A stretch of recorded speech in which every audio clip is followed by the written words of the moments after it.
Good morning, good afternoon. I'm Dennis Ward. And I'm Melissa Ridgen. Welcome to this special commemorative event, remembering the children on this National Day for Truth and Reconciliation. Over the next half hour, we'll take you to Ottawa, where thousands of people led by residential school survivors and children will walk to the commemorative stage at LeBreton Flats. Survivors and others will be taking part, adding their shoes to a pile that will be creating a visual symbol of their remembrance. On stage, we'll be hearing from a number of survivors, and others have been selected by the National Centre for Truth and Reconciliation, who will share their stories and frame the history of and importance of this reconciliation for those of you in attendance or from watching from home. We're also joined here by some special guests in studio with us. Residential school survivor Geraldine Shingoose. Also in studio with us, Michael Hutchinson with the Manitoba First Nations Education Resource Center. Good to see you guys. Welcome back. Yeah. It's nice to have you both join us here. And of course, we also have a crew on scene in Ottawa. Our Lindsay Richardson will be joining us throughout the day with reaction from this commemorative event. And hi, Lindsay, are you there now? I am here now, Melissa. What a beautiful, beautiful day, not a cloud in the sky. And people are slowly making their way to the site here. Those sun rays really reflecting off of all of the orange we're seeing. Many people in their orange shirts, some wearing ribbon skirts, carrying orange balloons and flags. We even actually saw a couple of dogs coming in with orange bandanas and shirts right for the occasion. And though the site here at LeBreton Flats is usually a site for festivals, we can't say that we're seeing the same simmering of excitement here today. This is, after all, being touted as a commemorative event, a solemn reflection on a dark period of history, and for many it is a crucial step in the healing and reconciliation process. Well, for one, those earrings, Lindsay, spectacular. What's the mood of the crowd, I guess, there as they're coming in? Like you said, it's a somber event, but is there a somber mood attached with it, or is there kind of a celebratory, like, look how many people are gathering to mark it? Well, there's power in numbers, Melissa, that's obvious. So at the moment, people are chatting, they're making their way around, giving greetings, but there are people still teeming in here. Obviously, there was a huge delegation of marchers making their way from Parliament Hill here to the site. They're still trickling in, but obviously the most powerful part of the ceremony hasn't yet begun, and you touched on it earlier. That will be the laying of the shoes by the stage, that really painful physical reminder of the children lost through the residential school system. Lindsay, who are we expecting to hear from there today? So this is a day about survivors, and that is the ethos that the organizers were working with when they were setting up today's schedule. So a lot of survivors will be testifying today in English and French about their personal experiences within the residential school system. We are also going to be hearing from Senator Murray Sinclair, obviously instrumental in kicking off this process. And we will also be hearing from Her Excellency Mary May Simon, Canada's first Indigenous Governor General, and herself a survivor of the day school system. Prime Minister Justin Trudeau not addressing the crowds today, though he was at a sunrise ceremony at Niagara Falls this morning. So we may be speaking to him a little bit later. Stay tuned to see what the Prime Minister has to say. Thanks, Lindsay. We'll be checking in with you shortly again, and a special guest there. Here in studio, Jerry, what does this day mean for you? Well, today, National Truth and Reconciliation Day means, it reminds me of my residential school experience, attending Muskowgan Residential School for 9 years, but also not just myself, just acknowledging the residential school survivors that are still here and that survive, and also acknowledging the little children that didn't make it home. There's so many of them, and it's really it brings me comfort seeing that the people out there are bringing are wearing orange today and bringing those shoes like we see in Ottawa today. So I'm just really honored, and it brings me comfort that the people are wearing that orange. You see waves of orange, and it just it's very empowering. It inspires me, and as a residential school survivor. Michael, how are you feeling today? The second commemorative day. Certainly the streets of Winnipeg were filled with waves, as Geraldine said, waves of people in orange. When you see that, where does it get you in the gut? Well, for me, I always think of my family. I am not a residential school survivor, but, obviously the generation above mine was. And so my mom went to residential school, and her sisters and her brothers. And I guess in my family, it had a more negative impact on the boys than I guess that it did in the girls. And I think that's one of the things about this day is that it was something that affected families and communities. So understanding what happened to your family and what happened to your elders, I think, is an important part of today. And, I'm a political animal, and so in the past year, since the start of these two things, since the start of this day on the national level, there's been a lot of political happening. We had the Pope come in the last year. We had the finding of the Kamloops bodies last year. So, it's an important day, and I think because of it, Canada is changing. I definitely would say the same thing. Would you think that we would be, Geraldine, we'd see those big seas of orange and the crowds gathered if it wasn't for the confirmation of bodies in Kamloops? Well, certainly the 215 that were found in May of last year, 2021, certainly brought that truth out of because the residential school survivors say we've been sharing our stories prior to that, and nobody was listening. It was in the Truth and Reconciliation Commission report. It was out there, right? A report was out there, and nobody was listening. And I think the 215 children and the ones that are being found today, they're bringing out that truth, and it's that's true history of what happened here in Canada. It's and it's impacting people. Yeah. Also joining us today on the line from Regina is Carrie Benjo, a residential school survivor, longtime journalist and the editor of Eagle Feather News. Carrie, thanks for being with us. Maybe a little from yourself on how you're reflecting on this National Day for Truth and Reconciliation. Well, for me, I see this day as an opportunity to have the voices of residential school survivors amplified, and an opportunity for us to share this history that has been hidden from the rest of Canada. I've often told people that even during my time in residential school, I had no idea about the history of residential schools. I was living in a school and had no idea. The history I was being taught was the same history being taught in the public school system. And I think this total erasure of this history is why we are here today. And it's about time that residential school survivors and their stories are finally being acknowledged. And it's taken those 215 children laying in unmarked graves to finally hold Canada accountable and finally open the eyes of the rest of society, because it wasn't just our story anymore. This story is global. The rest of the world is looking at Canada and they are shocked at what they are hearing. And I think before there is reconciliation, we have to be able to sit through and listen to the truth of what actually happened. Thanks, Carrie. Of course, we also want to hear from you today and how you're remembering the children on this National Day for Truth and Reconciliation. Are you attending any events or spending the day with family, or maybe like millions of other people, you're unable to because many provincial governments decided not to make this a holiday, so many people are working today. Here's how you can give us your feedback.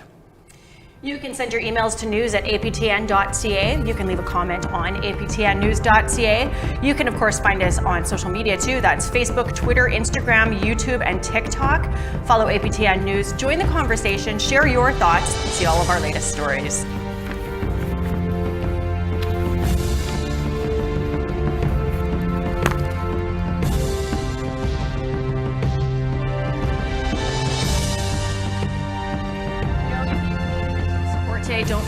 you can call the Hope for Wellness helpline 24 hours a day, 7 days a week for counseling and crisis intervention. That number is 1-855-242-3310, or connect to the online chat at www.hopeforwellness.ca. Let's take a look back to Ottawa now, where Lindsay Richardson's standing by. We can see the crowds that's starting to gather there. It looks like a pretty full house, beautiful weather to be out marking this day. And we're going to go to Lindsay Richardson right now, who I believe is standing by with APTN National Chief Roseanne Archibald. Absolutely. She's right here to my right, joining us, APTN National Chief Roseanne Archibald. Thank you so much for giving us time today. Lovely to have you. Yeah, thank you. It's an important day and I'm happy to be here. Now, I guess as a first question, you are not one of the speakers who is slated to appear on stage today, so tell us, what is your message and takeaway from today? Today is really about survivors, and it's about those children who suffered in those institutions and survived, and it's also about the many little ones and children who died in those institutions. And so it's more of a somber day in my view, a time to reflect and pause and look at where we are on the road to reconciliation. And particularly, it's a day to speak truth and to acknowledge truth and to share that truth with everyone across Turtle Island. Now, obviously, the process for survivors feeling comfortable enough to talk about their experiences is probably going to play out for the next couple of years. So something to focus on now, the calls to action from the TRC. Only about 10% of those calls to action have been addressed by the government. What's your impression on that pace? It was something I mentioned to another journalist, that at this rate, it would take 40 years to complete all of those 94 calls to action, which is not acceptable. And so the federal government, provincial governments, municipal governments, and all the partners mentioned in those calls to action have to find a way to accelerate and reach all of those goals that were recommendations from survivors. It's really important for people to understand that this came out of a larger TRC report, and it is survivor driven. So it's not a government document, it's a document that comes from the hearts and minds of those children who survived the institutions. What is the AFN's role then in accelerating that process? We want to be a good partner and do our part. However, the real responsibility rests on those governments to step up and do the work that needs to be done. And hopefully, as we move through more and more of these days in the years ahead, it'll bring that awareness to the rest of the country, so to speak. And it also is important to have our allies, our non-Indigenous allies, first of all, read the smaller booklet, which has just the 94 calls in it, and then that's, if they can read the larger report, that would be great. And for them to talk to their governments, whether it's their MP, the Prime Minister, MPPs, MLAs, mayors, councillors, and say, hey, we want this report to be fully implemented. We want all the calls to be answered. What are you going to do about it? So we really need a call to action to our allies out there. Now, speaking of allyship, as you can see from the turnout and the way that provinces have embraced this day of commemoration, people agree that it is necessary. However, there are some provinces that are not acknowledging it in the same way, so Quebec being one of them. What kind of message does that send? Over time, I would be hopeful that citizens in those provinces pressure their governments to follow through and make this day a national holiday and a statutory holiday in their provinces. What it says right now is that people, particularly in like Quebec and other provinces that aren't following suit, are further back on the road to reconciliation, and they need to catch up. They need to get with the times. They need to embrace the truth of this country. You know, I don't call them schools anymore. People call them Indian residential schools, but to me, they were institutions of assimilation and genocide.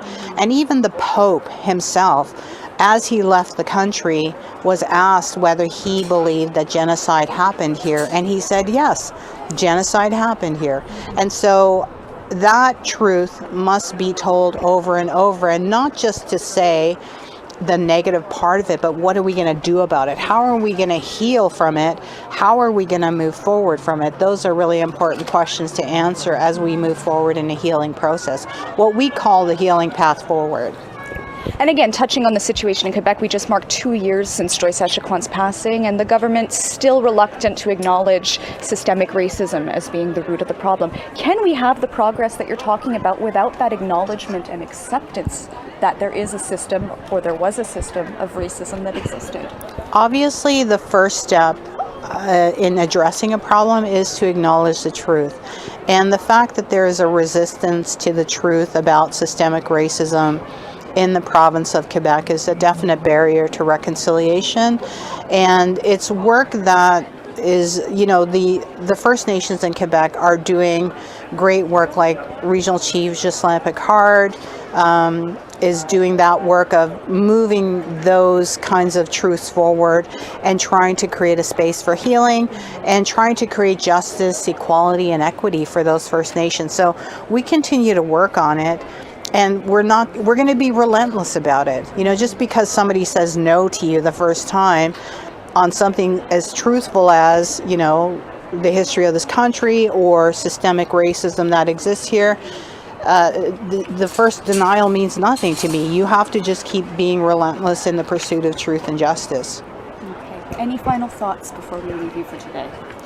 This is the second event I attended, and I was in Regina yesterday, and I'm so heartened to see so many non-Indigenous allies joining us in these walks, in these events, because I know that over time they are going to learn and have more knowledge, and that knowledge will build empathy, and that empathy will lead us on that healing path forward, and that healing path forward will lead us into a place where our children are happy and healthy, surrounded by the love and care of their families, living in safe and vibrant communities. And that's our vision. That's our collective vision. And I believe that we will get there one day, and I'm not sure when, but I believe in that vision. I think that's the perfect note to end on.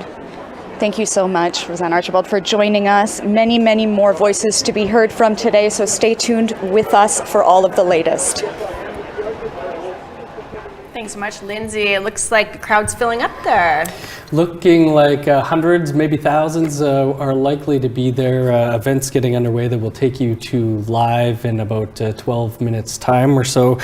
Maybe just to pick up on some of the things that the National Chief mentioned there. Jerry, I'll never forget the day that I first met you, and that's because it was the release of the TRC's 94 calls to action, like the National Chief saying there, 10% of those have been fulfilled. What do you make of that? Well, when the TRC came to a close in June of 2015, it was, for me, I felt that, the report and all the findings would be shelved, and also the calls to action, the 94 calls to action, were never really taken seriously by, the governments. The implementation of the calls to actions, we need to see that as survivors. I see it now in the education system. They're inviting survivors. There's many resources out there that they're utilizing, and it's really important that the rest of society, Canadian society, looks at that TRC report. The other day I did a presentation with newcomers, and then also I went to a salon to get my nails done, and he said he never knew. So there's a lot of there's a lot of people out there that don't know our stories or what happened of residential school. So I think that education needs to be out there, not just on National Truth and Reconciliation Day, but it needs to continue. You work, I mean, speaking on the note of education, you work for the Manitoba First Nations Education Resource Center. Education is, National Chief Archibald was just talking about the path forward. You mentioned education and newcomers. Is that an integral part of that path forward, is educating newcomers to the history? Like, this is theirs now. They might not have been here at the time, but they're here now, and this is their new history. How do we impart that? I totally agree with you that new Canadians need to be taught about the proper First Nation Canadian history. But since you brought up my organization, I have to say that part of reconciliation too is what we're doing. It's about Bill C-91 and Bill C-92 about reviving Indigenous languages, changing the child welfare system, providing more services in our communities so our communities become better and healthier places to live, and reviving our languages that were eroded through residential schools. So, there are the TRC calls to action, very important. Canada has a lot to work to do. First Nations have work to do, and that is part of that is pushing back against that erosion, finding our languages, and organizations like the Manitoba First Nation Education Resource Center are doing just that. Shameless plugging. Yeah, sorry, I had to do it. Go for it. As you should. Carrie, Jerry herself saying, as soon as the report was released, the 94 calls to action, she was already expecting them to be shelved. What does that say to the faith that Indigenous peoples might have in governments to act on these many reports and recommendations out there? For a lot of people, they've lost faith in action. Like you said, there's been tons of reports, and the common response is, well, we have the reports. What's next? How many reports need to be done before real action is changed? You know what needs to be changed. You know what needs to be fixed. Yet we sit here waiting for something to happen. Our reserves are still living, many of our reserves are still living in third world conditions in a country as rich as Canada. We have the highest dropout rate. We have the highest incarceration rate. There are direct links to this oppressive history that we have survived that is impacting the lives of Indigenous people today. And unfortunately, until we walk together, until we have that support from non-Indigenous people, we won't be able to create change. We've seen what the public is able to make happen. For example, the TRC, the report, we knew there were unmarked graves. We knew that, Canada knew that, but that report was shelved and there was no action taken on it. It was only when the information was released publicly and globally was there an outcry for action. And only then, when we have our stories out there, when our stories are shared, will we be able to actually have the power to pressure policymakers and governments to take the steps that we know should be taken. We've told them so many times, and yet still we sit here waiting. I have a question just further to that, Carrie. People are looking back at this as like Canada's history and what can we be doing now. Something that I wanted to hear your thoughts on is, is it really history when we have the child welfare industry still stealing our children, profiting off of keeping them and shuffling them around within the system? Do you think that Canadians are at the point where they understand that, or is maybe that our next, as journalists, is that our next step for our own path forward to be advancing the story? I think we as journalists do have a responsibility to document this history, to amplify the voice of the voiceless. Indigenous people have been voiceless in this narrative that has been created about Canada. we do have a responsibility to keep pushing, to keep sharing, and letting people know this dark history so that we cannot continue down this path of destruction. There was residential schools, right after residential schools, when they stopped being mandatory, we had the 60 scoop. And right after that, now we have child welfare. This push or this, I always like to say that I am the first in my family to have the privilege of being able to raise my children from birth to adulthood. There are still so many that still don't have that privilege. And I, as a person who is educated and has had the opportunity to do that, I think it's my responsibility to educate, to share my knowledge, and as a journalist, to keep pushing, to keep telling those truths, because we can't have reconciliation until we have truth.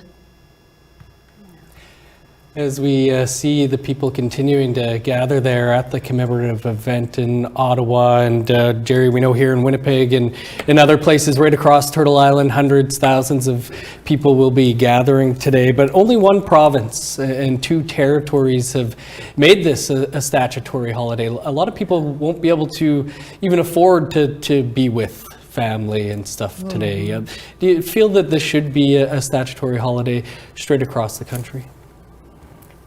Well, with Manitoba, the province of Manitoba, our premier, she said no yesterday in the House, and not to make it a statutory holiday, and that was like a slap in the face, because it shows that they're not acknowledging that our true history of residential school, and they're not acknowledging those little ones that never made it home, and they're not acknowledging our stories. And by doing that, the rest of Manitoba, we see them, doing it on their own, closing the schools, and the flags are half-mast, and just those kind of actions are.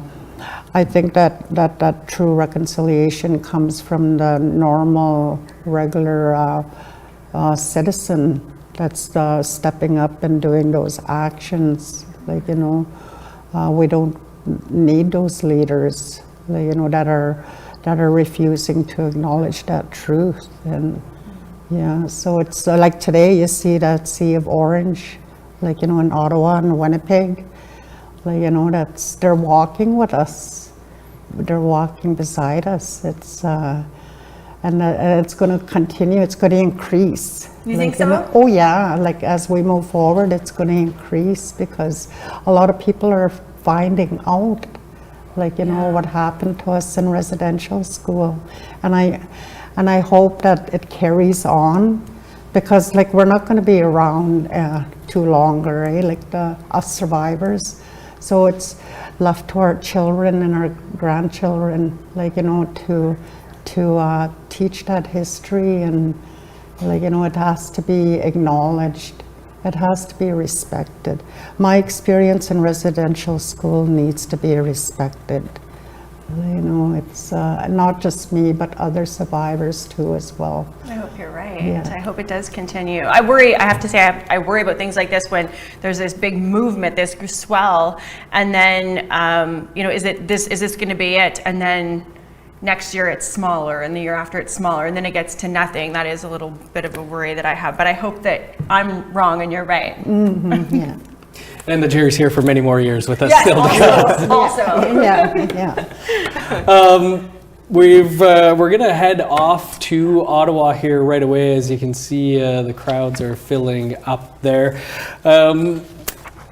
I guess we'll be back, though, in about an hour-ish. So hope you'll join us then. Our guests will be back here. Enjoy Lots the more events conversation to have. Enjoy the events from LeBreton Falls. Mm-hmm.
Ino katika itong aswapigitsi. Tamani pityo ti kaktiluta tikititaw si magatta. Ikaw man ni kaktiluta. Katinga si aluta ulumi pigi sibugut. Marlon Alakkarella nga house with tumiyok. Welcome. My name is Marlon Alakkarellak. Ndio aweti ashkenonia yes wendat indi yanyonia iwahitio kutin Charles Bender yatsi. Bonjour, je m'appelle Charles Bender. Good day, my name is Charles Bender. Alay no nangan nipugut tamani live from the unceded, unsurrendered territory of the Anishinaabe Algonquin Nation. This is Remembering the Children, a national day for truth and reconciliation. En direct du territoire non cédé de la nation algonquine Anishinaabe, voici ce souvenir des enfants, journée nationale de la vérité et de la réconciliation. Ce territoire inclut la This territory Canada, includes alors il est tout à fait Canada, approprié therefore it is quite appropriate that we meet here today to mark this, the second ever Orange Shirt Day. A territory that includes Canada's capital city. It's fitting we gather here to mark this, the second ever National Day for Truth and Reconciliation, otherwise known as Orange Shirt Day. Set at Ottawa's Le Breton Flats Park, this commemorative gathering honors those who never made it home. On a ceux qui ne sont jamais rentrés, des pensionnats autochtones, ceux qui les ont survécu, et les familles qui ont été changées à jamais par ces institutions. Asugu ima luto alupui gukti si kasuak si mamatano nakakak si mayunit tining. Taman na ulumi nalonak tawbok sa pililaong itunit tining. Institutions which did everything they could to make us forget who we are as Indigenous peoples, they did so by targeting the most vulnerable among us, kitongavut, our children. That's why, over the next hour, together with our broadcast partner, APTN, we'll share a series of tributes to those taken from us far too soon. Tema how you mayu inawgata ipinalaki lang amman atuk si magatigo taku si magatigo how you magatigo no nakakasi mayutsuta huvya na hatta lang agaluak suni ani na hatta lang miman. We know that today may call forth many emotions, some joyful and some very painful. La ligne de crise nationale des The National Crisis Line for residential schools 1-866 and 925-4419. 925-4419 est un numéro que nous Is a phone number that we'll be sharing throughout the show. Assistance is just a phone call away.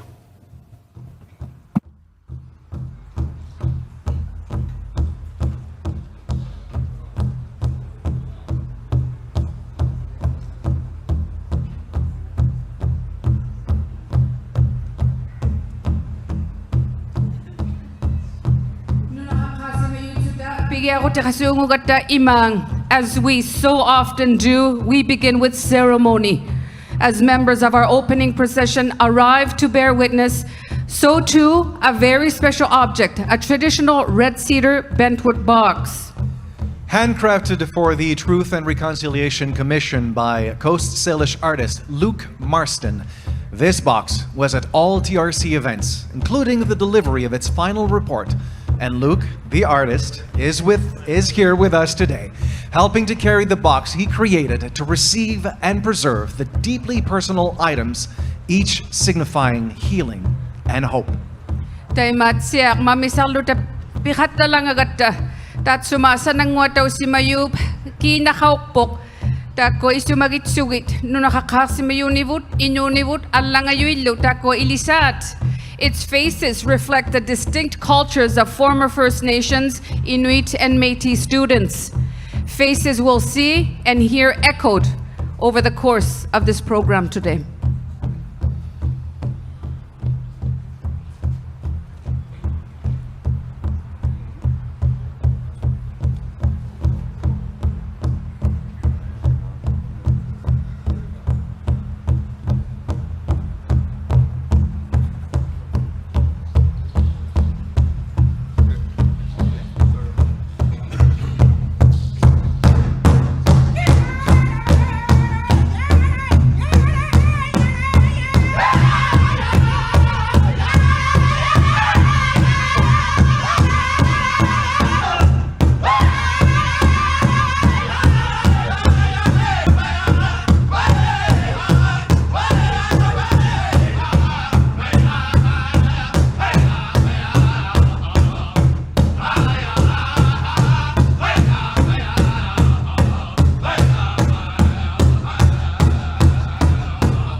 Good afternoon.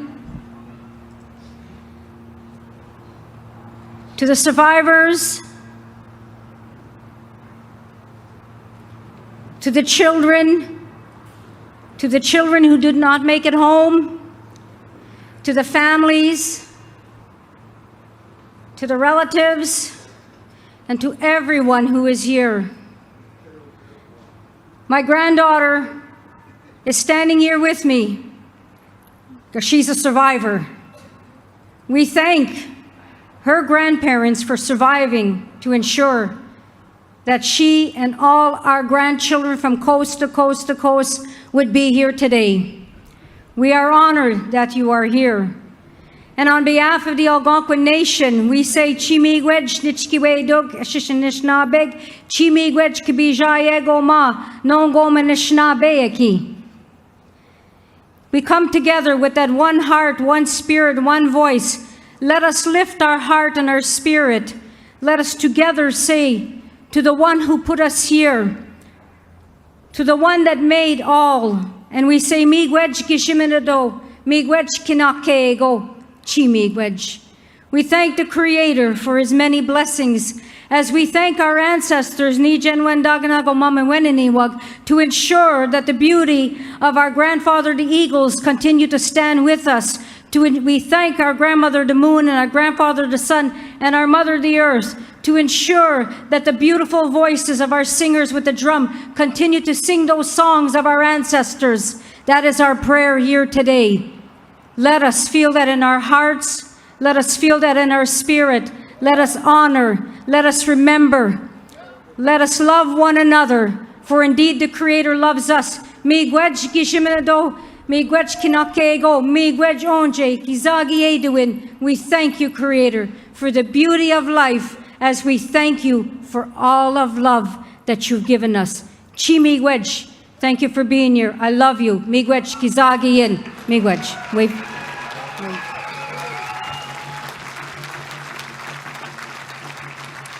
Chimigwedj, merci à l'aîné Algonquin. Thank you to the Algonquin Anishinaabe Elder Cleric Commander from the First Nation, Kitibanjigi and Anishinaabe, who welcomed us today and blessed us. We also appreciate the Eagle River Singers, Algonquin artists from Kitibanjigi and Barrier Lake. Our next guest becomes synonymous with the cause of Reconciliation Canada. Ipinalaki kawok, ipigiyit sa kawgi bisiuk, tayo matigyaluk, surlo, umatiup tuldetok talong atitut, ipinakpaman. Tana, tunga sutissimigat tigo, ukayo illu, ingitu illu langamata ulumi. With lifetime accomplishments too numerous to list, the Honorable Murray Sinclair was a legal trailblazer for decades before he eventually became Chief Commissioner of the TRC, the Truth and Reconciliation Commission. And although the TRC issued its final report nearly 7 years ago, sulipiyat salong itpibiyuk takwa pihuyibo nga sakitawlok tilugit takkuno nga at sukulawk tunun. Much work remains to ensure its 94 calls to action are fully recognized and implemented. Work His Honor has now begun as Special Advisor and Elder in Residence with the National Centre for Truth and Reconciliation and the University of Manitoba. Tunga sutitsiyalu gata, tunga suktitauli, atatautsuni, uigiyautsuni, tanalo atatsegiyautsuni, talimani ang utaling. Please welcome, as we're a very welcoming people. He's a father, he's a husband, and Musham to 5 grandchildren. Mizana Gijik, the one who speaks of pictures in the sky, His Honor, Murray Sinclair.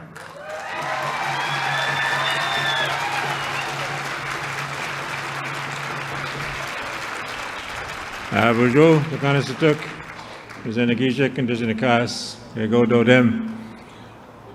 Hello, everybody.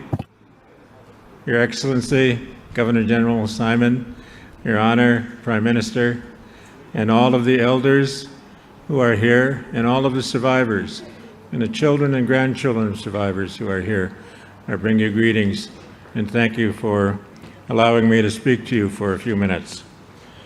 I want to say that today we have an opportunity to begin to do what we can in this next coming year to cement the relationship that we have so willingly undertaken to improve the relationship between Indigenous and non-Indigenous people. But the most important acknowledgement that we can all make today is for the survivors and their children who are here with us and those who are watching from afar. Without the advocacy and the contributions of survivors, September 30th would be just another day in the calendar. It is only because of the strength and the courage of survivors that we had a Truth and Reconciliation Commission. We now have a national center, and today we mark a national day for this important work. I want to thank the National Center for Truth and Reconciliation for the invitation to be with you today. The team at the NCTR, led by Stephanie Scott, is doing important work not only during Truth and Reconciliation Week, but all year long on behalf of all survivors. Survivors lead us to this moment as in the journey of reconciliation when they are on their personal journeys of healing, and as they continue to seek justice for what took place at the hands of the government, the church, and other actors. I remain grateful for their steadfast commitment to uncovering and giving light to the truth. When the Commission envisioned a National Day for Truth and Reconciliation, we had hoped for it to be a day of intention, reflection, and discussion, for Canadians to take a day out of their lives, to lend their ears and their hearts to survivors, to listen to them, and to resolve to do better in the next 364 days that follow until the next National Day. Because this important work of reconciliation is not a one-day affair. As we say, it will take us several generations, as it took us several generations to create this situation that we now face. So my message to Canadians is this: today and every day, watch and listen to the stories of survivors, their families, and their communities. We must all recognize that the Indian residential school system is not just something for your history books. It is something that Indigenous peoples are still feeling the effects of each and every day. And in many ways, non-Indigenous people in this country also feel the effects of what has been part of the history of this nation and that it's had upon their lives as well. We in the Indigenous community are in a constant state of grieving, it seems sometimes, for the families that were broken, for the cultures that were torn apart, and for the children that never made it home. For non-Indigenous Canadians, I hope that this day, September 30th, will hold an important place in your hearts, for you must understand that the way that you have been raised and educated has also had an impact upon you and your sense of who you are and your sense of who we are. This is not a radical concept to pause and to reflect. You do so for other days and occurrences throughout your life quite routinely. On November 11th, for example, you wear your poppy and you honor the veterans for Remembrance Day. You pause and reflect on the history of your country, as complicated as it can be. On September 30th, I am simply asking that you do the same. Just as we acknowledge the legacy of Her Majesty, the late Queen Elizabeth II, as complicated as it can be, many governments in Canada were quick to acknowledge and observe a holiday on short notice, but unfortunately are still not embracing the meaning of today. On September 30th, I am simply asking you to extend the same courtesy to survivors that you are used to doing for others. Yes, our country's history is complicated, and it is not always easy to review. But you don't make it better by ignoring it or glossing over it. You make it better by helping carry out the calls to action, by learning, by unlearning, and by resolving to do better. because this story is not over. Records, for example, are still being turned over by the church authorities. Burial sites are still being discovered. And so many survivors and their families are still seeking closure for what happened to their siblings, cousins, and children. On September 30th and beyond, we must resolve to stand with them, to have their backs. Don't leave them to do this work alone. We need your help. We need your understanding, and we need you to ensure that this is forever made a part of Canada's national memory. Miigwech.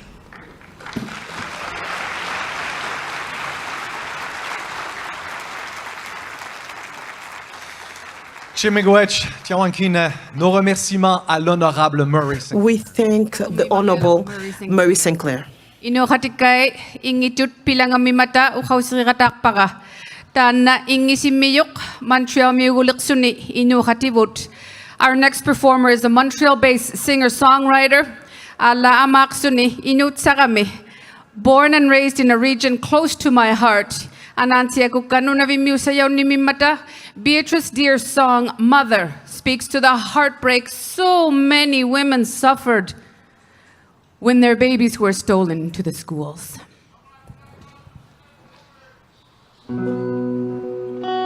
Lorsque je referme les yeux,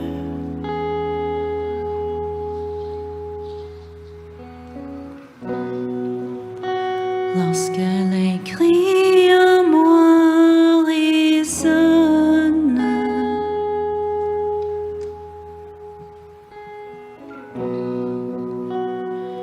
lorsqu'ils deviennent sauvages,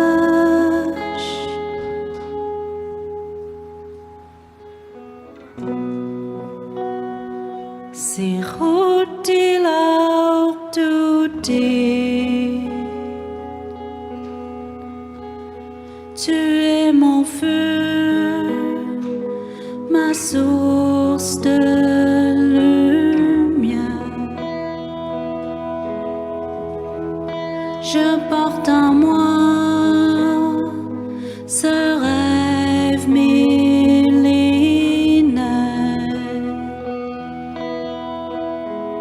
cet héritage où mille échos de rire.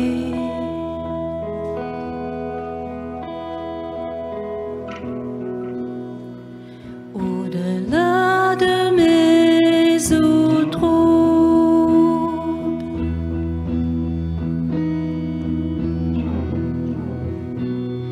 à travers ton regard,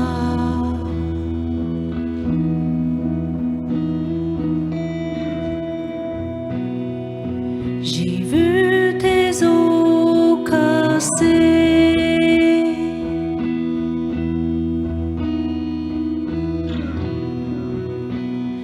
Et ta force de continuer.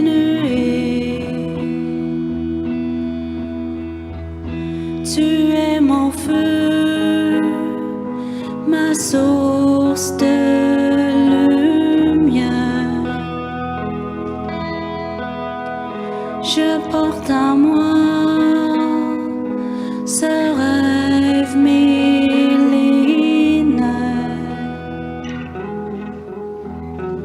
cet héritage où mille échos de rire, cet héritage où mille échos de rire, de rire.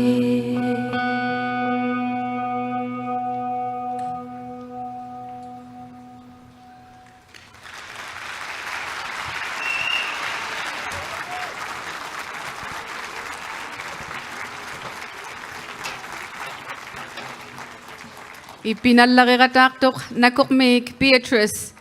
Thank you, amak tapingalo.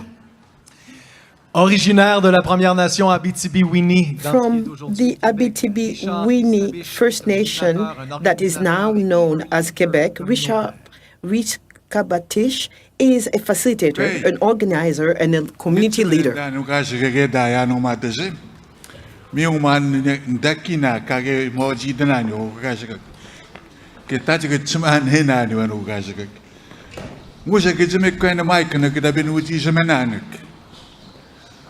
Aujourd'hui, c'est une confirmation de ce que Today, l'héritage des pensionnats a fait. Confirms what residential schools pour arriver did à on our de ce qui lands. s'est passé dans ces institutions. It took time for communities to see the reality of what happened in those residential schools. We knew that dire things were happening, and we knew as well that some of our stories were not believed. They weren't believed by institutions, they weren't believed by our parents. Retrouver les preuves de ce que nous disions. We needed to see the lives that were sacrificed by children, to see and to believe what was said then. We were not seen, we were not listened to. But today, this knowledge brings back what we lived in those residential schools. Let's not forget that it was the children that found a way to tell us the truth, but they sacrificed their lives in so doing. It is imperative that we remember this aspect of our story, of our language, of our culture that has a bearing on the way we are today.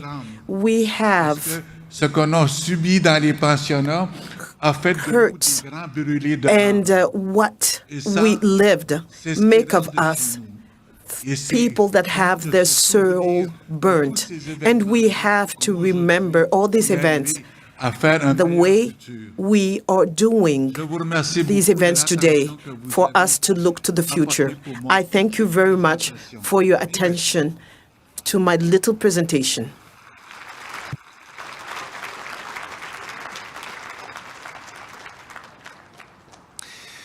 Je vous rappelle que des événements se déroulent partout au pays. I would like to remind you that there are events held everywhere throughout the country on this National Day for Truth and Reconciliation. Un bon nombre de ces activités. It is important to see that many of these activities are centered around children and youth. Ça comprend le rassemblement de ce It matin sur la includes colline parlementaire, the meeting this morning on the Parliamentary Hill, followed by a spiritual walk while singing that ended here at the Alberton Flats Park. Albert Foley. You take good care of yourselves? And why I wanted Nicole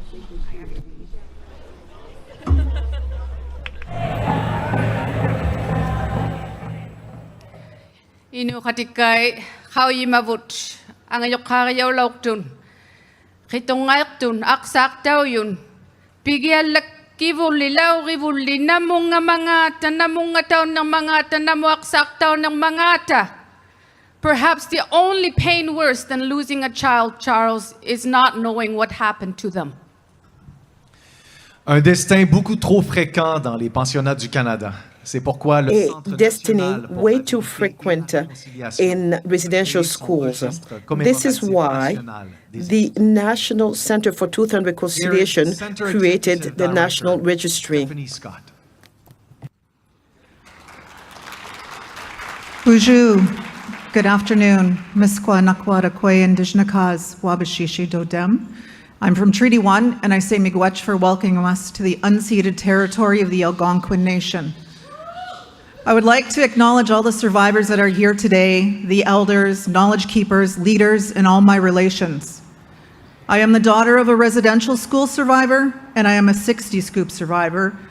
I am the next generation who was taken away from me at birth. It has taken me decades to find my way home, to understand who I am and where I've come from. And for that reason, I think about the length of time it will take to repair the damage of residential schools. The National Centre for Truth and Reconciliation was born from the Truth and Reconciliation Commission of Canada. The Centre is a steward for the survivors' statements shared with the TRC and the millions of records and sacred items gathered during its mandate. Today, we mark the second National Day for Truth and Reconciliation. This is a moment for the country to pause, reflect, and remember the thousands of children that were lost to residential school. We honor those survivors that are still with us today.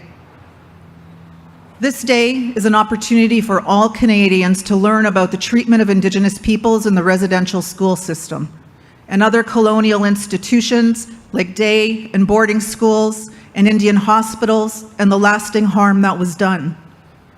It is more important than ever that we lend our support to survivors. We must ensure that their truths are honored and respected and shared. And we must recognize that all we have a part in this healing this harms. For too long, the truth was hidden and denied. Children were pressured not to tell their stories or report horrific abuse. Neglect and suffering were ignored. Efforts to acknowledge the history, such as Canada's official apology and the Truth and Reconciliation Commission of Canada, only happened because of the tireless work of survivors themselves. We must share and teach the truth. Truth is a fundamental basis of reconciliation. Without acknowledgement of the truth, it is impossible for survivors to heal and for communities to rebuild. I am grateful for all those who have taken the time to mark today. Indigenous peoples cannot walk alone. Each person in Canada must play a part, and we must call for accountability from governments and institutions. We cannot forget the thousands of children that died or went missing in residential school. What you will witness now are the 4,100 names of children who did not return home to their parents and loved ones. Every day, our ongoing research finds more and more children who died. To commemorate the children on that list, a 50-meter-long memorial cloth has been created. As it makes its way onto the stage, I ask the Eagle River Singers to sing an honor song. Then a ceremonial offering of children's footwear, like those which followed last year's horrific news of 215 unmarked graves near the Kamloops Residential School in BC, shoes that will be distributed to local Indigenous organizations. Miigwech for you all being here today.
Oek.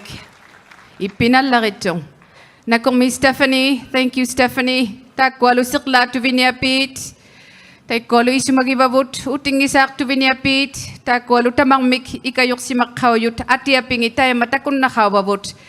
Nakomi Stephanie and the survivors, thank you. And those who were part of the procession. Notre prochain invité est un survivant qui a Our next guest is a survivor who found his voice lost for too much thanks to un poetry. guerrier des mots. A warrior of words that lives now on the Coldwater Reserve in British Columbia. Dennis Saddleman was formerly a student in residential school in Kamloops. C'est un site qu'il revisite de He façon revisits the site through his poem, Monster.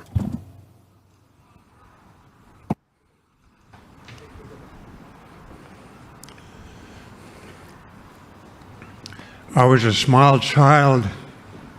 Yes, I was a small child. I went to residential school when I was 6 years old. My mom and dad took me to the residential school in Kamloops, BC. We were standing in front of the red brick building. To me, the building looked huge. It looked like a monster. It scared me. It had lots of window eyes and it had red brick flesh. This poem is called Monster, a residential school experience.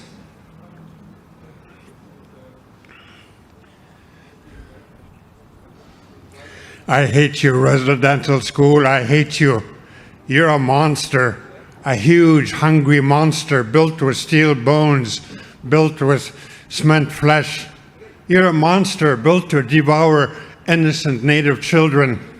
You're a cold-hearted monster, cold as the cement floors.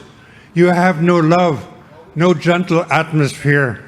Your ugly face grooved with red bricks. Your monster eyes glare from grimy windows. Monster eyes so evil. Monster eyes watching terrified children cover with shame. I hate you, residential school, I hate you. You're a slimy monster, oozing in the shadows of my past. Go away, leave me alone, you're following me wherever I go. You're in my dreams, in my memories. Go away, monster, go away. I hate you, you're following me. I hate your residential school, I hate you.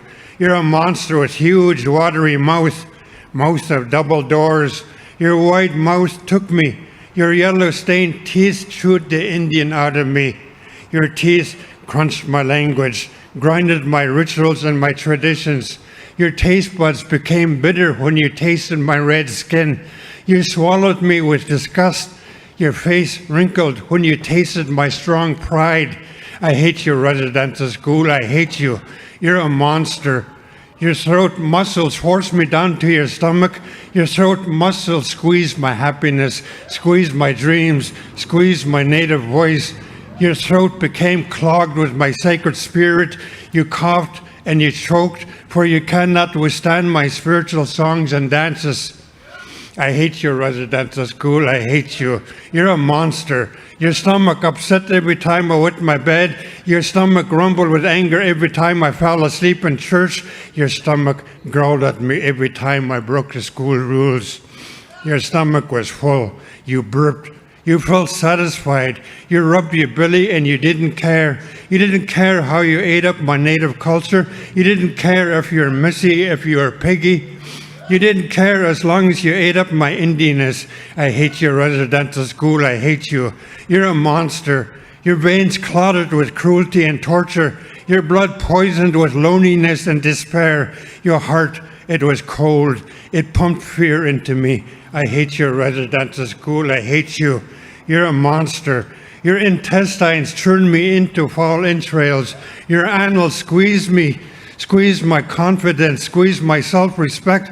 Your annals squeezed, then you dumped me without parental skills, without life skills, dumped me without any form of character, without individual talents, without a hope for success. I hate your residential school. I hate you.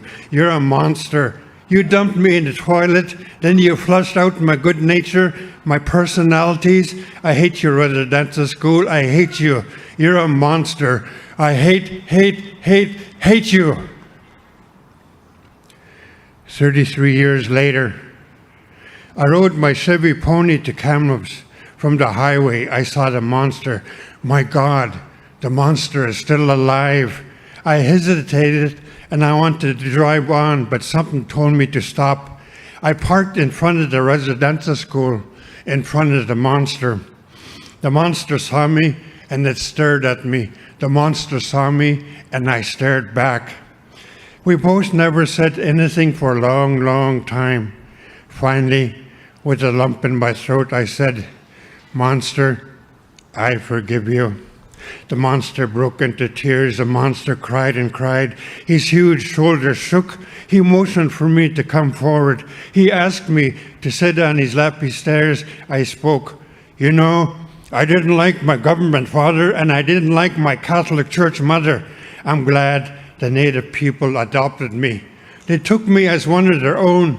They fixed me up, repaired my mouth to double doors, washed my window eyes with cedar and fir bough. They cleansed me with sage and sweetgrass. Now my good spirit lives. The Native people let me stay on their land. They could have burnt me, you know. Instead, they let me live so the people could come here to school and learn about their culture." The monster said, "I'm glad the Native people gave me another chance. I'm glad, Dennis, you gave me another chance." The monster smiled. I stood up. I told the monster I must go. Ahead of me is my life. My people are waiting for me. I was at the door of my Chevy Pony and the monster spoke. "Hey, you forgot something." I turned around and I saw a ghost child running down the cement steps. It ran towards me and it entered my body. I looked over to the monster and I was surprised I wasn't looking at the monster anymore. I was looking at an old school. In my heart, I thought, this is where I earned my diploma of survival. I was looking at an old residential school who became my elder of my memories. I was looking at a tall building with 4 stories. Stories of hope, stories of dreams, stories of renewal, and stories of tomorrow.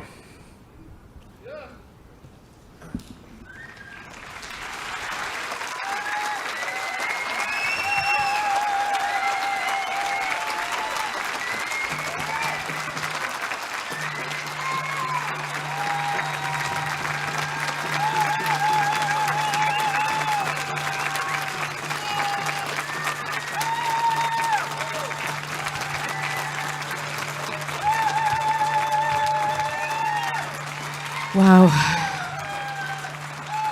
Wow. Nakok may tabo.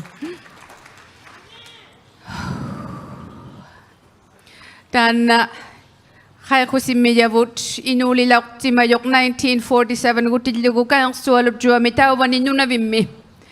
Born in 1947 in the small village of Kayang Sualop jua kin Nunavik, Her Excellency Governor General Mary Simon and her siblings went to an English-only federal day school in Kudjuak.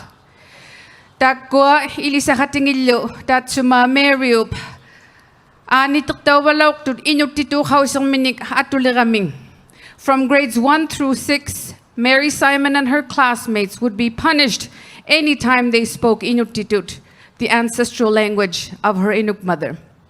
At so kung natuku si Mayok kisi ani ilisaw tiyalugi si manirak miyanga, tamani adjigi titaw sungungin nivut kanatami nalunagani. It was a difficult period. One, she says, taught her things were not always equal here in Canada. Homeschooled from then on, it wasn't easy. But looking back, Mary says it's probably the best thing that's happened to me.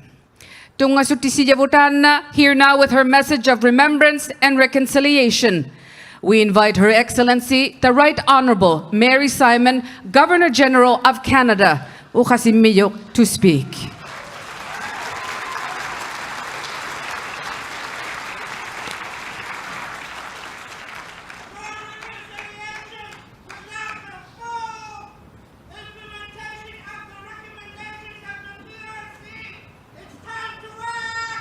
Good afternoon.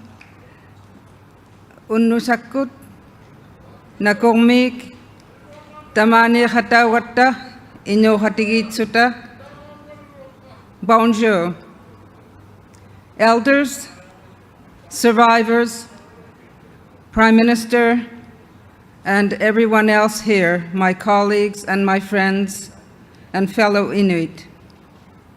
Tamani gatsi huyan namikunga ilun nasinik ammalo Inuit inutuinait at sukok simamata inusiminik kajusititsisutik tamanat sukok simaguti galwaksugu ulumiulaktok inutuinaw nitinik at utsiyangin natugut tamanna huyan namigotiga nakumigotiga. First, I would like to acknowledge that we are gathered on the unceded territory of the Algonquin Anishinaabe people. Thank you for joining us on this National Day for Truth and Reconciliation. Thank you for walking the path of reconciliation, of healing, of remembrance. Merci d'être avec nous aujourd'hui. Thank you for being with us here today. Today is about Indigenous peoples. It's about our true history. It's about the survivors. It's about the children who never came home. Nous ne pouvons pas we could not deny the true history of Canada. We cannot accept the way we have treated Indigenous people. We cannot forget the children that were victims of residential schools. Everyone watching across Canada, take a look at the shoes on this stage. Look at the bentwood box, a sacred item holding symbols of deep personal resonance for survivors. Look at the names on the memorial cloth, children across Canada who never got to see their homes again. This is what happens when policies mix with prejudice. Growing up in Nunavik, I witnessed most of my friends leaving for residential school. Because my mother was an Inuk and my father was a white man, I was left at home. And so I saw the impact on my community. I felt the void left by the children. It was devastating. It still is. Too many Indigenous communities suffer intergenerational trauma. To them I say, I see your pain. I believe your stories, and I believe in reconciliation as part of the healing journey. When unmarked graves of children were found at residential schools, Canadians opened their minds and hearts to the lived experiences, lived realities of Indigenous peoples. For many Canadians, it was the first time they were confronted by our true history. And since then, I've seen reconciliation in action across the country. I see it in all of you today who are here today with us. I see hope in all of you.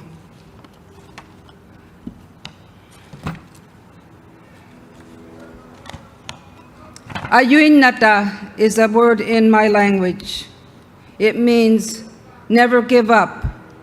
Commit yourself to action. Tamanna tukisimaw takhatigit siya barleanibut kanatalimami takunna takamana ilun na sinilu tema pinaswa umayunik takunna sunga sibunit satin nilu o humaytuni takunna kalwak suta kayu siya umanitsinik takunna tunga ayuinata. Indigenous peoples still face many barriers, yet they constantly work to improve their communities. to create opportunities to strengthen body, mind, and spirit. There is great joy in Indigenous languages, culture, and traditions. Canadians can learn so much by leading with understanding and respect, by reaching out and learning from each other, Indigenous and non-Indigenous alike. C'est avec la curiosité, la générosité. It is with curiosity, with generosity, and with respect that we can learn from each other. We are all responsible, each and every one of us. I encourage all of us to talk about reconciliation from coast to coast to coast, raise it with family and friends, have the hard discussions. This is difficult work, but necessary and rewarding.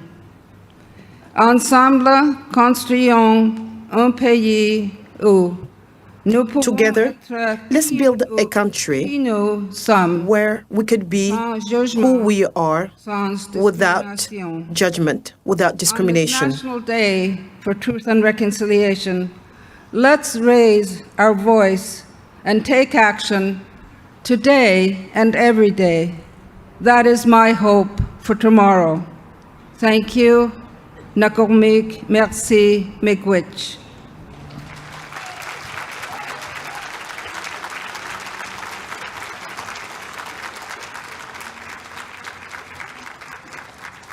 Nakormik, Governor General, Taima, Takwa, Nijausi Yaktut, Tunga Sutisimigattigu, and you could say there's a hint of bittersweetness to this afternoon.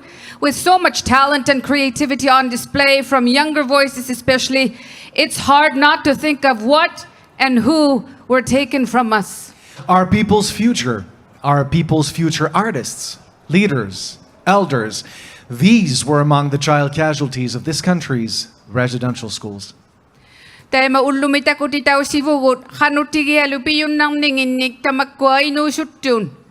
Today we see what our children are capable of when given the chance. Takwa tusak ninikpat, the next duo, is a great example. Recording their first album at just 9 years of age, here are Cremati's brothers, Luke and Aiden, aka also known as Double the Trouble, with their song, Getting By.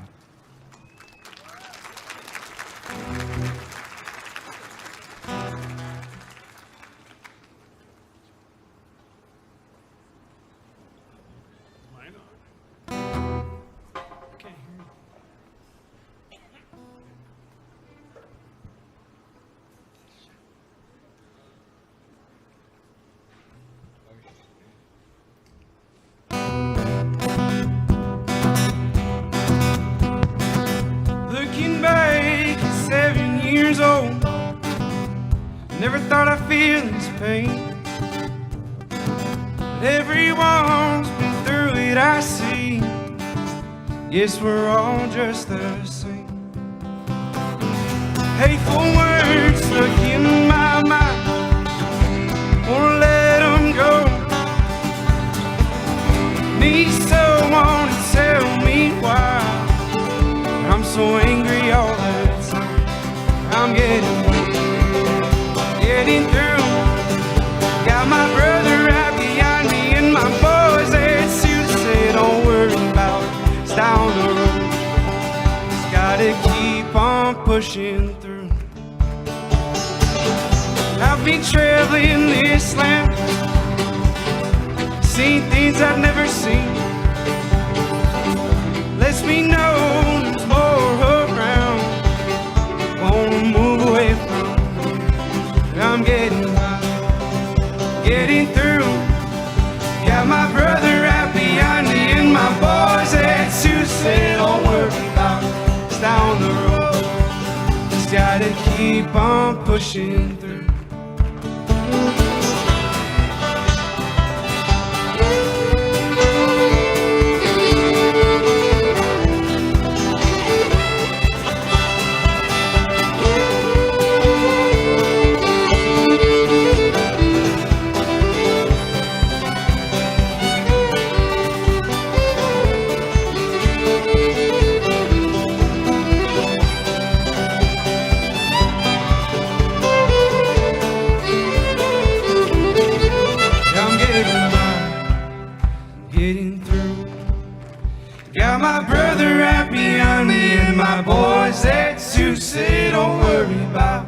down the road.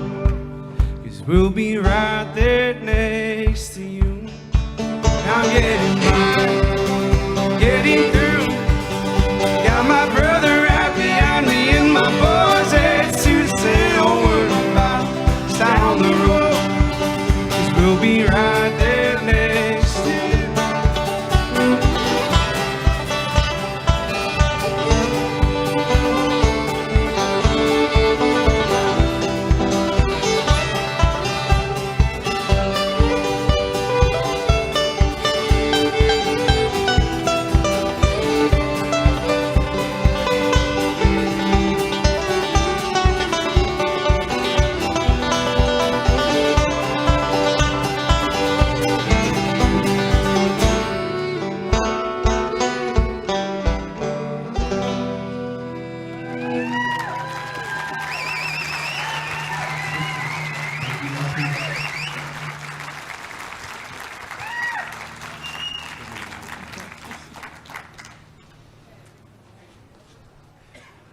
Survivant cri du pensionnat A Erskine Cree survival of the Erskine Laurie McDonald s'efforce residential school in O'Reilly. Laurie McDonald tries today to educate others on what à l'intérieur de ces is a two-spirit life in these But while his walls. two-spirit nature was accepted as special by family, what was seen as a gift at home had to be kept secret at school.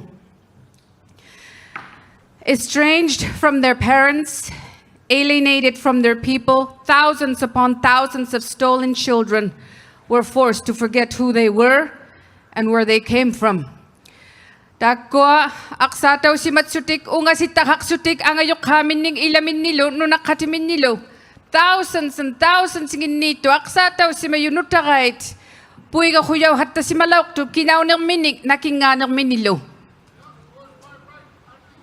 En se rassemblant pour apprécier ce que nous avons aujourd'hui. By gathering to appreciate what we have today, we relight the fire in the eyes of our young ones, the fire that others try to extinguish forever.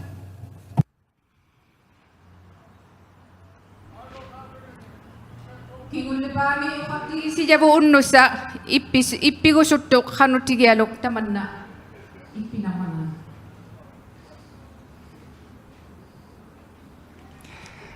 Tanse, Nia, Nehiawen, Akita Muskego sick. Okimau. Atik. What a beautiful day today. What a beautiful day. I am so grateful, Creator, grandfathers and grandmothers, for this beautiful day. All gifts. I am grateful today with my fellow survivors out there. Stand proud. Stand tall. Tapwe, Tapwe. Today I stand here today, not only as a survivor from the Ermineskin Indian Residential School in Musqueam, but I stand here as a two-spirited person. Although my journey was difficult, being a survivor from a residential school, we suffered the same abuse, we suffered emotional abuse, we suffered neglect, and we suffered physical abuse and certainly sexual abuse. But what makes it unique, because I am unique, I am special.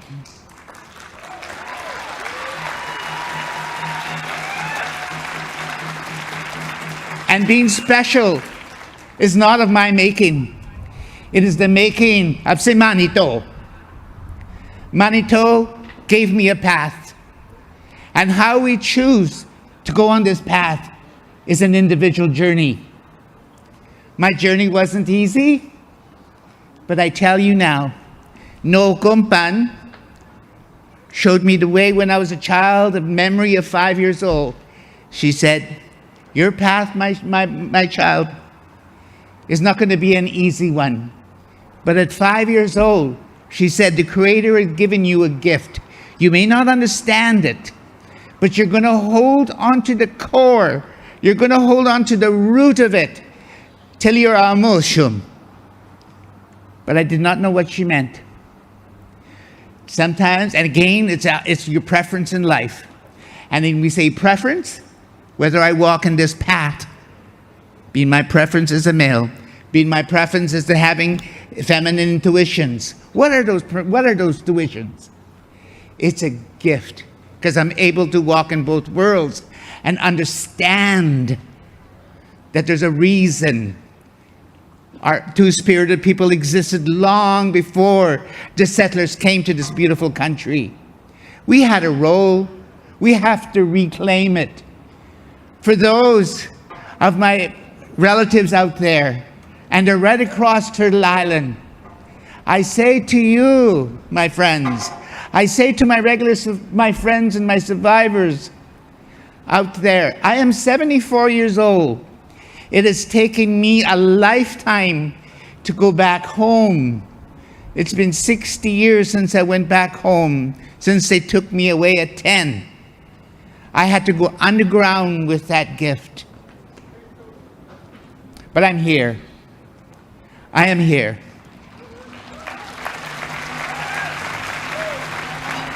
As part of our healing journeys, and like all my survivor friends here, part of reconciliation is you must have people that will stand up and say, I am Nehiyaw, I am Indigenous, but I'm also a two-spirited person, and that is a gift, and I will continue, because that's part of my healing.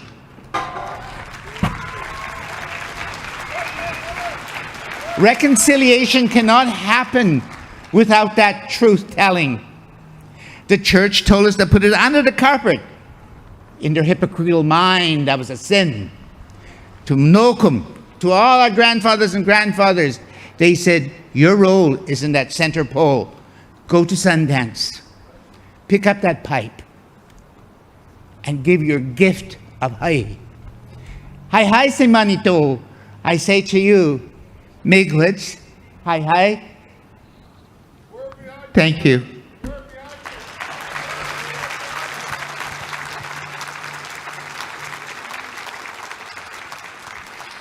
Dan nataw ilinyarek titaw loktuak kagunut nainun tawani inuvimi. A survivor of 9 years of residential school in Nunavik, Navalik Tulugangnak and her classmates were forbidden from speaking Inuktitut.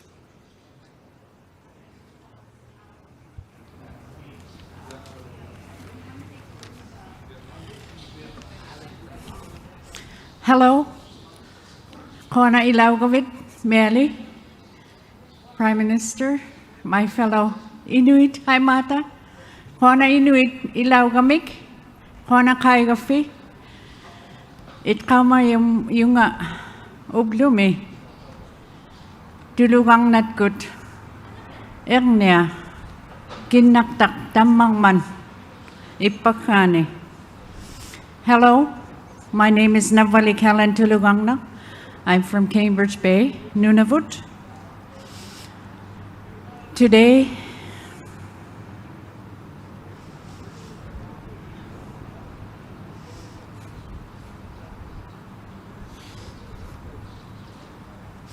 I just lost a younger brother a couple of days ago. So I want to remember him and to give my love and respect to my brothers and sisters, Kane, Peggy, Ronnie, Jennifer Amok, my daughter Kim, my grandson Felix, and my granddaughter Alexis. I would like to first acknowledge the elders and knowledge keepers who guide us, the leaders joining us today, and the survivors whose truth we have gathered to honor on this National Day of Truth and Reconciliation. I am from Cambridge Bay, Nunavut, and I'm a proud Inuinnaq. I'm a survivor of residential school. I attended school in Inuvik for 9 years, living at Stringer Hall, the Anglican hostel. Residential school intended to assimilate us and destroy our culture, our language, and our way of life. At residential school, children were taught to hate their language and reject our identities, yet we are still here. We will survive. When I returned home, language became my focus. I managed to get most of my traditional language back, and I was able to get to know my family who had lost when I was taken. Learning Inuit again gave me a chance to write and speak my language of the Qeqermiut region, Inuit, and gain more of a voice. Since 1995, I have written a weekly column about our culture and only in the NWT Nunavut White newspaper since 1995. I graduated at the age of 65.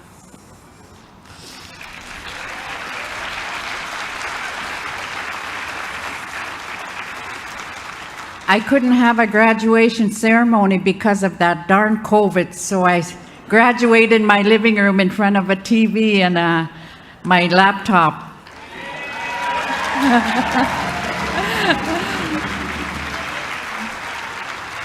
So go and get your language classes. No matter how old you are, you'll graduate, even if you're just sitting in your living room.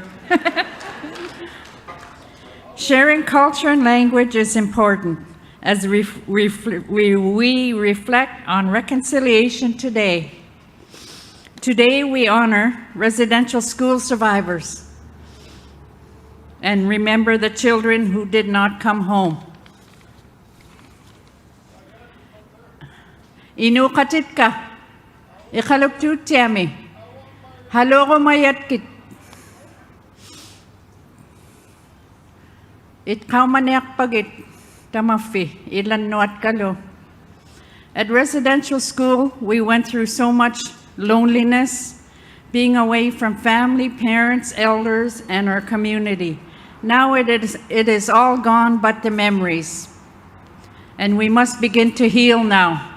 Let us heal and live that good life that our ancestors wanted us to.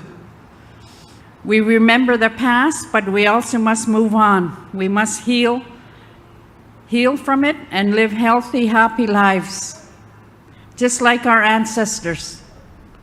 Let us be free, happy, healthy, and to make the world a better place. Kwana.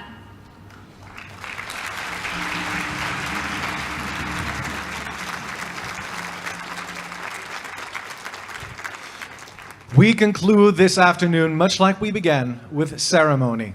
Joining us for this closing ceremony, the Inuksuk drum dancers of Nunavut, a group of high school students known for their innovative blend of the traditional and the contemporary. Nakumig, everyone, thank you very much for not running away from the wasps. Nobody screamed. We're very cool like that. I'm very proud of you all. And it was really a pleasure to share the stage with you, Madeline. Likewise, it really Charles. was wonderful. Nakumig. Nakumito. Takko pijarigo tigisigatigo kikatulugit National Center for Truth and Reconciliation kut on behalf of the National Center for Truth and Reconciliation and of course APTN. Nakumig, thank you, Kwana, for being a part of today's proceedings. Au nom du Centre national pour la vérité et la réconciliation et On behalf of the National Center for Truth and Reconciliation and APTN, thank you for being part of today's proceedings. Thank you.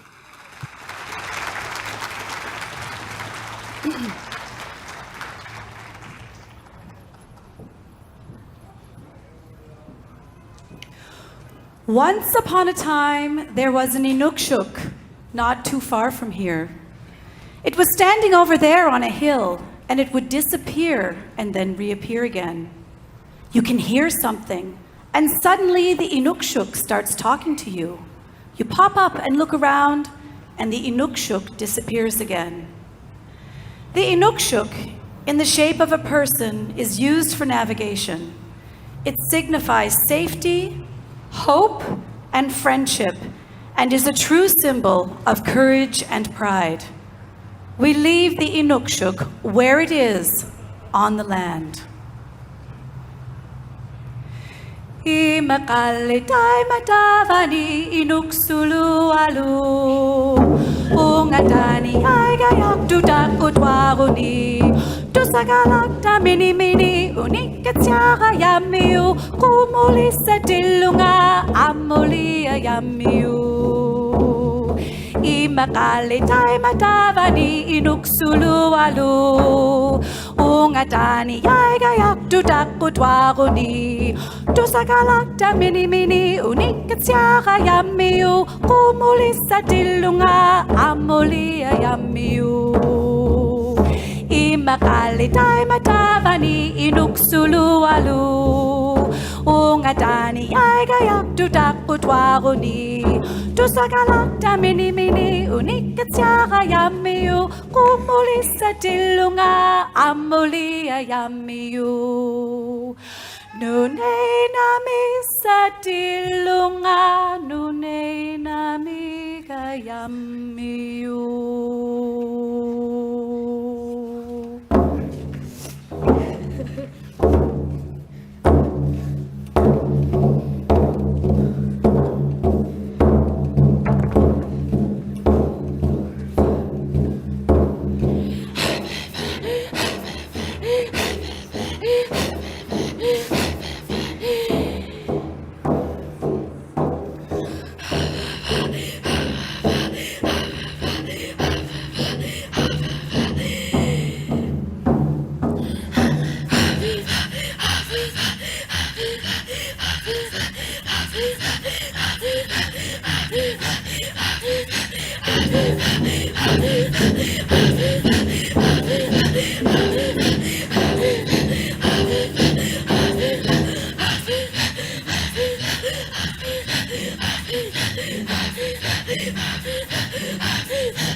Good afternoon, I'm Dennis Ward. And I'm Melissa Ridgen. Welcome to our continuing coverage of this special commemorative event, Remembering the Children National Day for Truth and Reconciliation. We're also joined here again by our special guest in studio with us, residential school survivor Geraldine Shingoose. Also in studio with us, Michael Hutchinson from the Manitoba First Nations Education Resource Center. And joining us on the line in Regina is Carrie Benjo, a residential school survivor, longtime journalist and the editor of Eagle Feather News. So I'll start with you, Geraldine. That was very many moving moments, I guess, in the event in Ottawa. What was most impactful for you? Well, the most impactful one was, several. and I'm just going to share seeing the names of the children that were found through the TRC. Like every time I see their names, I just get emotional too as well. And then also seeing Justice Murray Sinclair like up there and speaking, like, you know, it just brought me back to the TRC. And like, you know, he told us three messages that really sat with me. Was I see you, I hear you, and I believe you.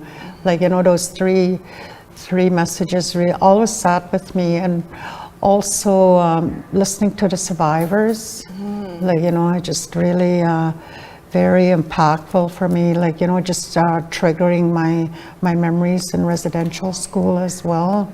That poem must have certainly resounded with you, Monster. It resonated. And also just remembering our parents, like, you know, our parents, residential school survivors, our parents didn't get to bring us up. Like, you know, they weren't allowed to parent us. So it was quiet at home, like, you know, there's no sounds of children. And I really want to honor them today, like, you know, because their stories were never shared. Hey, like, you know, my mom and dad and the residential school survivors, their parents. And what came after was, you know, we have so much stories to share, like, you know, and we're going to continue sharing. You know. Michael, what was your takeaway from that? What was most you know, there was a lot of impactful moments that affected me, but you know, that poem "Monster" by Dennis Saddleman, like that poem was just super impactful, and it took us right through, you know, the personal experience, the history, and then I like the way he wrapped it up too, because, you know, as as this day progresses, the Truth and Reconciliation and the National Day, and we bring these messages forward, you know, it's about, you know, it's easy to know facts of history in your head, but it's about bringing it down to your heart and bringing that history from your head down to your heart so that you experience it. And that's what we want Canadians to feel in their hearts, what residential schools did to our nation. And, you know, he wrapped that poem up by speaking about how we forgave the school. And I'm not certain all survivors can do that, but it spoke to the gentleness of our people and our nations. And we can't let this terrible trauma change us into other people. Right? And we are gentle people. We are gentle nations. And so as we move forward with truth and reconciliation, I hope that we do not change. Carrie, for yourself, any thoughts, any takeaways from the event? It was a very emotional, just to hear the words of the survivors and to hear Justice Murray Sinclair speak. I think probably the biggest takeaway from the day was acknowledging that my parents, especially my dad, who passed when I was 13, didn't have this opportunity to share. And every time I hear an elder speak, I wonder what he would think about today.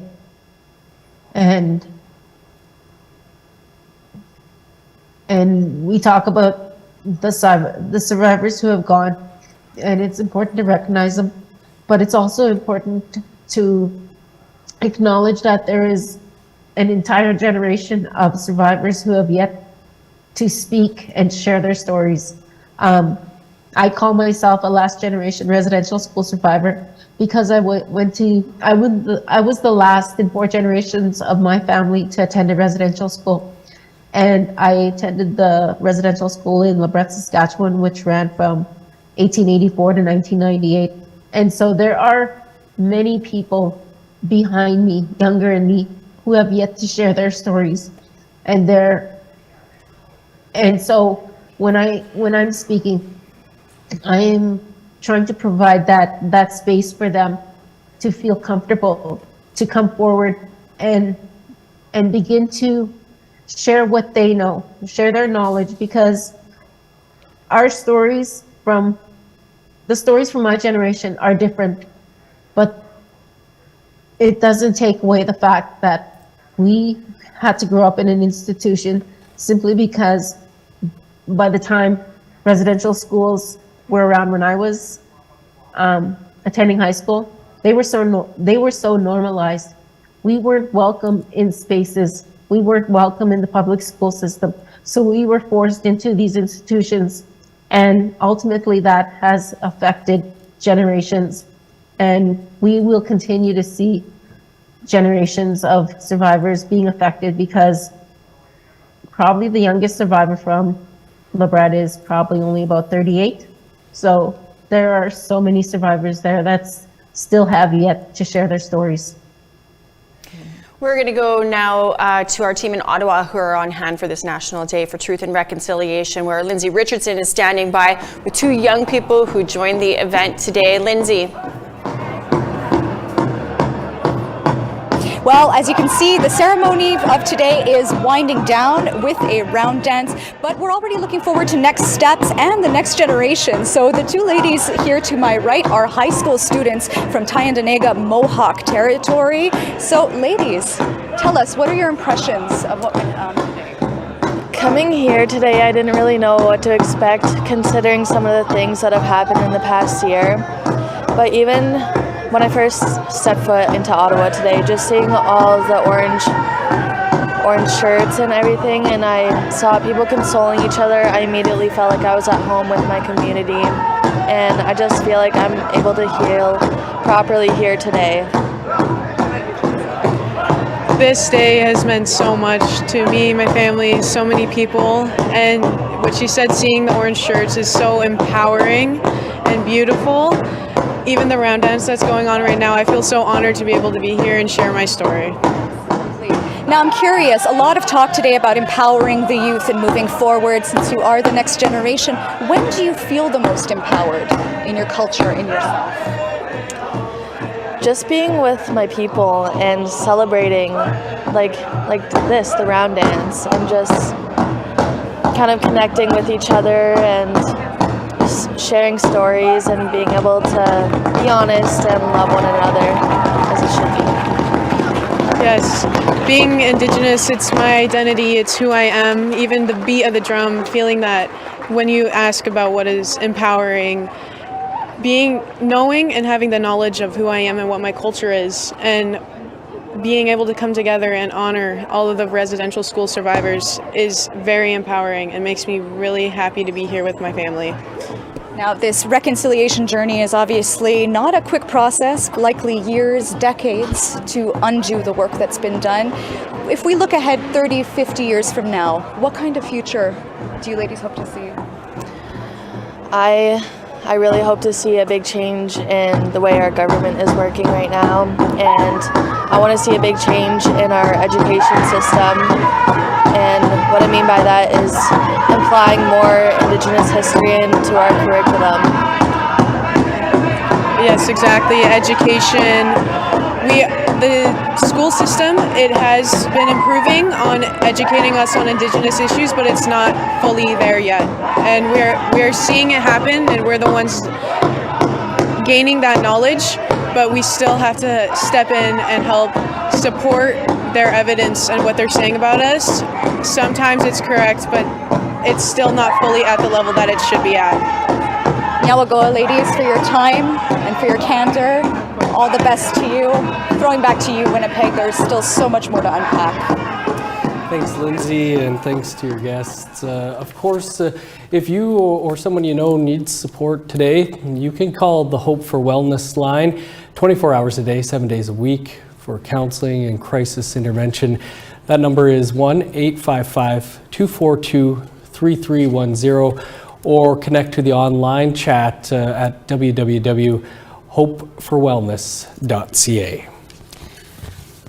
We're down to our last couple of minutes here. Jerry, maybe just a quick question to you. What would you like to see happen over the next 365 days to get us back to this day?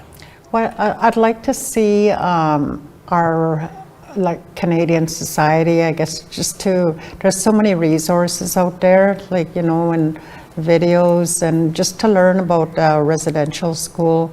experience and to acknowledge it and listen to the survivors. Like, you know, there's survivors out there that haven't shared their stories yet, and so we need to listen to them. But also we need to support our youth. Our youth are the ones that are in the front lines, like, you know, in the Wet'suwet'en territory, like, you know, the pipelines that are going through, like, you know, the land back movements. We have our youth walking right now. Support them, yeah. So I just want to say I hope that everybody continues to learn our history.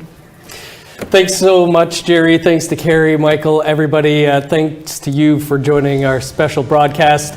Be sure to tune in tonight for all the stories from today's events.